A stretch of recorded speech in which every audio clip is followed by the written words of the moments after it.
وَإِذْ قَالَتْ طَائِفَةٌ مِّنْهُمْ يَا أَهْلَ يَثْرِبَ، اور جبکہ ان میں سے ایک گروہ یہاں تک کہہ رہا تھا اے یثرب والو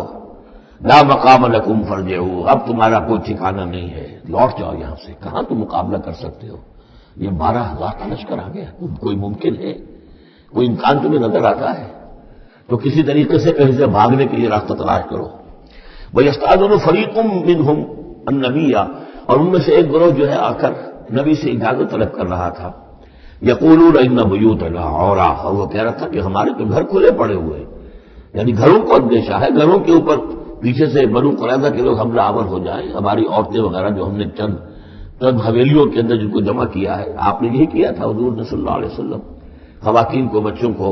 ایک ایسی جگہ پر کہ جہاں وہ وسطی علاقہ تھا مدینے کا اور وہاں بڑی کوئی حویلی تھی اس میں جمع کر دیا تھا، تو وہ تو ہمیں تو اندیشہ ہے ہمارے گھر خالی پڑے ہوئے ہیں، اس کے اوپر حملہ ہو سکتا ہے۔ وما ہی اب عورا، حالانکہ وہ نہیں کھلے پڑے ہوئے تھے، اللہ تعالیٰ نے اور اللہ کے رسول نے پہرے وغیرہ کا بندوبست کیا ہوا تھا۔ ان یریدون الا فرارا، حقیقت میں وہ فرار چاہتے تھے، بھاگنا چاہتے تھے، یہ تو بہانہ تھا جو بنا رہے تھے، اصل میں جنگ سے پیٹھ دکھا کر بھاگنا مقصود تھا۔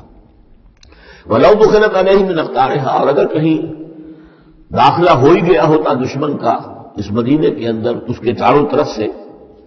ثُمَّ يُسْئِلُ الْفِتْنَةَ، اور پھر ان سے مطالبہ کیا جاتا فتنے کا، یعنی ارتداد کا۔ اگر یہ مشرکین کی فوجیں جو ہے کہیں خدا نہ خواستہ مدینے میں داخل ہو جاتی اور اب وہ کہتی کہ یا تو مرتد ہو جاؤ اور یا تمہیں قتل کرتے ہیں، تو وہ ماں طلب بسو اللہ آتا وہ اس فتنے کو قبول کر لیتے، مرتد ہو جاتے، وما طلب بسو بہا الا یسیرا، اور تھوڑی سی دیر بھی نہ لگاتے، بہت ہی تھوڑا سا وقفہ، یعنی وہ ایمان ان کی دلوں میں اس کی جڑیں گہری تھی ہی نہیں، تو وہ مرتد ہونے کے لیے تیار تھے۔ وَلَقَدْ كَانُوا عَاهَدُوا اللَّهِ مِنْ قَبْلُ، حالانکہ چونکہ وہ مسلمان تھے تو انہوں نے عہد کیا تھا اللہ سے اس سے قبل، لَا يُوَلُّونَ الْأَدْبَارَ، کہ وہ کبھی پیٹھ نہیں دکھائیں گے، جب بھی حق و باطل کا مقابلہ ہوگا پیٹھ نہیں دکھائیں گے۔ وَكَانَ عَهْدُ اللَّهِ مَسْئُولًا، اور یقیناً اللہ کے ساتھ جو عہد کیا گیا اور پھر اس کے بارے میں باز پرس ہوتی ہے کہ وہ عہد پورا کیا گیا یا نہیں کیا گیا۔ قُل لَّن يَنفَعَكُمُ الْفِرَارُ إِن فَرَرْتُم مِّنَ الْمَوْتِ، اے نبی ان سے کہہ دیجئے کہ تمہیں یہ بھاگنا اور فرار مفید نہیں ہو سکتا اگر تم موت سے بھاگ رہے ہو، اب القتل یا قتل سے، اس لیے کہ موت تو ہر جگہ آ سکتی ہے۔ وَإِذًا لَّا تُمَتَّعُونَ إِلَّا قَلِيلًا، اور آج موت نہ آئی، فرض کیجئے اس موقع پر نہ آئی، تب بھی آخر دنیا میں کوئی سامان رسنے بسنے کا جو ہے رہنے کا وہ آخر ملا محدود تو نہیں ہے، لا طلب ثم لا تمتعون الا قلیلا، نہیں تمہیں ساز و سامان ملے گا دنیا کی زندگی کا مگر تھوڑا سا، کچھ دن اور جی لو گے۔ قل من ذا الذی یعصمکم من اللہ،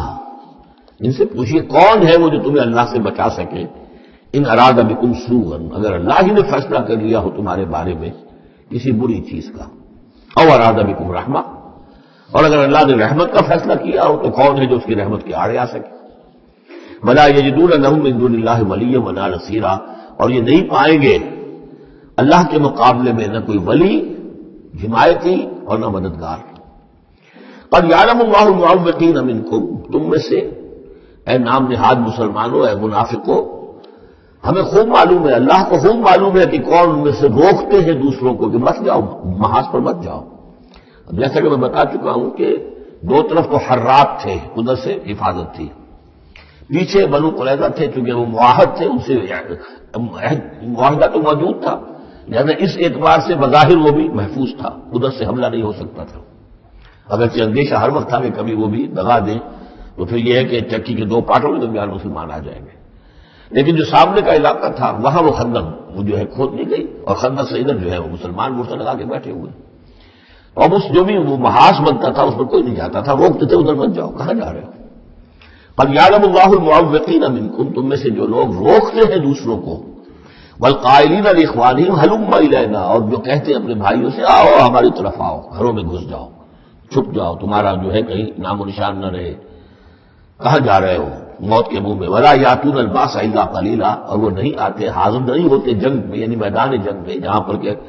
فوجوں کا پڑاؤ ہے، آمنے سامنے کا معاملہ، مگر کبھی کسی وقت۔ شاذ اشیحتن علیکم، اے مسلمانوں یہ تمہارے حق میں بہت بخیل ہے، کوئی خیر نہیں چاہتے تمہارے لیے،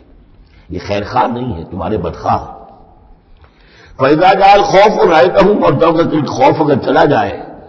یہ لشکر چلے جائیں، یہ خوف کی کیفیت ختم ہو جائے، رأيتهم ينظرون، اذا جاء الخوف، جب خوف آتا ہے، خوف کی کیفیت پیدا ہو جاتی ہے، خوفناک صورتحال، رأيتهم ينظرون إليك، تو اے نبی آپ ان کو دیکھتے ہیں کہ آپ کی طرف ایسے دیکھ رہے ہوتے ہیں، تدور اعینہم کالذی یغشی علیہ من الموت، کہ ان کی آنکھیں ایسی پھرتی ہیں جیسے کہ اس شخص کی آنکھ پھرا کرتی ہے کہ جس پر موت کی غشی طاری ہو رہی ہو، کیونکہ اب مرحلہ آ گیا خطرے کا، پھر جنگ ہے، پھر جانا پڑے گا، پھر وہی ساری صورتحال، سارے اندیشے، سارے خطرات، تو گویا کہ ان کو موت کی غشی اور نزع کی کیفیت میں جو ہوتی ہے، آنکھیں جس طرح کی پتھرا جاتی ہیں یا پھرتی ہیں، اس طریقے سے تدور اعینہم کالذی یغشی علیہ من الموت۔ فَإِذَا ذَهَبَ الْخَوْفُ، اور جب خوف چلا جائے، ختم ہو جائے، یعنی وہ صورتحال جیسے کہ بعد میں ہو گئی کہ چلے گئے، لشکر جب چلے گئے، تو اب ان کا طریقہ کار کیا ہے؟ وَإِذَا ذَهَبَ الْخَوْفُ سَلَقُوكُم بِأَلْسِنَةٍ حِدَادٍ، اب وہ تم پر پل پڑتے ہیں اپنی لوہے کی زبانوں کے ساتھ، یعنی زبانیں قیسیوں کی طرح چلنی شروع ہو جاتی ہیں، مسلمانوں پر تنقید بھی ہے، اپنے ایمان کا اظہار بھی ہے، چرب زبانی بھی ہے، تو حداد لوہے کی جیسے ان کی زبانیں لوہے کی ہوں، تو ہمارے محاورے میں قینچی کی طرح زبان کا چلنا۔ سلق جو ہے عربی محاورے میں، عربی لغت میں آتا ہے بسط بقہر اما بالید او باللسان، کسی کے پر حملہ آور ہونا یا ہاتھ سے یا زبان سے، تو سلقوکم بألسنۃ حداد اشیۃ الخیر، اور پھر جو بھی کوئی مال غنیمت ہوگا اس کے اوپر یہ ایسے ہوں گے، جھکے پڑیں گے کہ مال سارا ہمیں ہی مل جائے۔ اولئک لم یؤمنوا، یہ وہ لوگ ہیں کہ جو حقیقتاً ایمان نہیں لائے۔ وَأَحْبَطَ اللَّهُ أَعْمَالَهُمْ، تو اے نبی انہوں نے اس کیفیت میں جو بھی کوئی نیکیاں کی ہیں، بظاہر نیکیاں، آپ کے امامت میں نمازیں بھی تو پڑھی ہیں نا انہوں نے، آخر مدینہ منورہ میں وہ نمازیں پڑھتے تھے منافق، جس کی امامت میں؟ محمد رسول اللہ کی امامت میں، جس مسجد میں؟ مسجد نبوی میں، لیکن ان کے سارے اعمال حبط ہو گئے۔ فَأَحْبَطَ اللَّهُ أَعْمَالَهُمْ، اللہ نے ان کے تمام اعمال اکارت کر دیے۔ وَكَانَ ذَلِكَ عَلَى اللَّهِ يَسِيرًا، اور یہ چیز اللہ پر بہت آسان ہے۔ يَحْسَبُونَ الْأَحْزَابَ لَمْ يَذْهَبُوا، جبکہ جا چکے ہیں لشکر، ان کا حال یہ ہے کہ ان کے اوپر ابھی تک خوف طاری ہے، جیسے ہوتا ہے کہ کسی بڑے حادثے کے بعد بھی بہت دیر تک اعصاب کے اوپر جو ہے وہ ایک طرح کی کپ کپی طاری رہتی ہے، انسان کی سنسناہٹ سی رہتی ہے، اتنا بڑا حادثہ ہوا ہے۔ يَحْسَبُونَ الْأَحْزَابَ لَمْ يَذْهَبُوا، یہ سمجھتے ہیں کہ وہ گئے نہیں ہیں، کہیں ادھر چھپ گئے ہوں، کہیں پھر دوبارہ آ رہے ہوں، کہیں حملہ دوبارہ تو نہیں کر رہے ہیں، یہ کوئی ان کی ٹیکٹیکل موو تو نہیں تھی کہ ذرا پیچھے ہٹ کے پھر حملہ اور کریں۔ يَحْسَبُونَ الْأَحْزَابَ لَمْ يَذْهَبُوا، یہ سمجھتے ہیں کہ وہ لشکر گئے نہیں ہیں۔ وَإِيَّاتِ الْأَحْزَابُ، اگر کہیں دوبارہ وہ لشکر جو ہے وہ فوجیں جو ہیں دوبارہ کہیں حملہ آور ہو جائیں، يَوَدُّوا لَوْ أَنَّهُمْ بَادُونَ فِي الْأَعْرَابِ، تو ان کی بڑی خواہش ہوگی کاش کہ ہم مدینے کو چھوڑ کر کہیں ریگستانوں میں چلے گئے ہوتے، اور کہیں نخلستانوں میں جا کر آراب کی حیثیت کے ساتھ ہم ان کے ساتھ چلے گئے ہوتے، بادیہ نشینوں کے پاس، یسألونک عن انبائکم، اور وہاں سے اے مسلمانوں تمہاری خبریں معلوم کرتے رہتے۔ اب کیا ہوا؟ اونٹ کس کروٹ بیٹھا؟ وَلَوْ كَانُوا فِيكُمْ مَا قَاتَلُوا إِلَّا قَلِيلًا، اور اگر یہ تمہارے درمیان موجود بھی رہے تو قتال میں تو حصہ نہیں وہ لیتے مگر شاذ دکھانے کے لیے، خانہ پوری جسے ہم کہتے ہیں۔ اب ایک کردار تو یہ ہے جو سامنے آ گیا،